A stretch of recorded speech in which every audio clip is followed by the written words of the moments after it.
My story begins in a Christian home. I was raised by wonderful Christian parents. I came to know the Lord as a young girl, and like many other young girls, one of my dreams was to grow up and get married and have a baby and be a mom. I married Chris in June of 1996, and our plan was to wait 2 years and then start a family. As 1998 came and went, and 1999 came and quickly went by, we decided there must be a problem because there was no baby yet.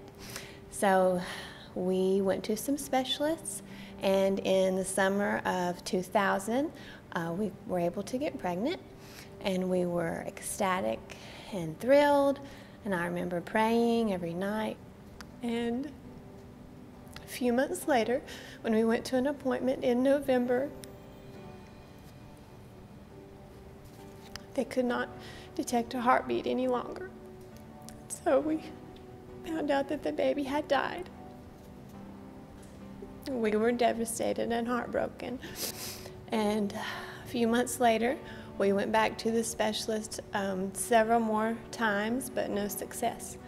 So the summer of 2001, we began to talk about adoption.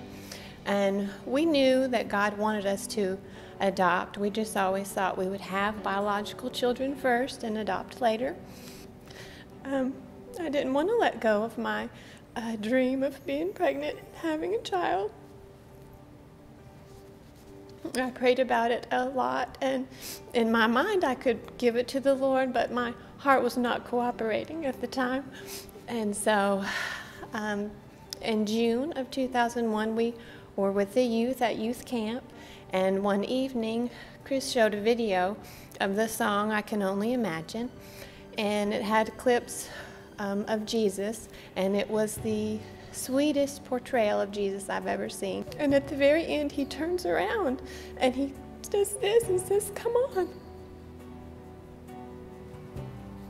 And I knew he was telling me it was time to come on and follow his plans and let mine go. And I stopped right then, I remember, and I prayed, and I told him if he wanted us to have a biological child, that was fine. And if he wanted us to adopt a child, that was fine. And if he wanted us to have no children at all, that was fine. And when we got home, we filled out our adoption papers and we sent them off. And in September, we met with the agency. Less than 3 months later, on December the 6th, we brought home the most beautiful baby I had ever seen, with tons of black hair. And a lot of you rejoiced with us when we brought Will home. So prayed my prayer in June, met with them in September, got Will in December. And I think that how I gave that small surrender to him, he gave us Will, and a few years later gave us Elijah, and a few years later gave us Moses. And I just want to encourage you, if you have plans that you're holding on to, that you think are best, that you would let that go, because God is faithful and his plans are better. And I also want to encourage anyone that has ever thought about adoption. There are over 150 million children in this world that need a home. And what better home than yours? This is my story. This is my song.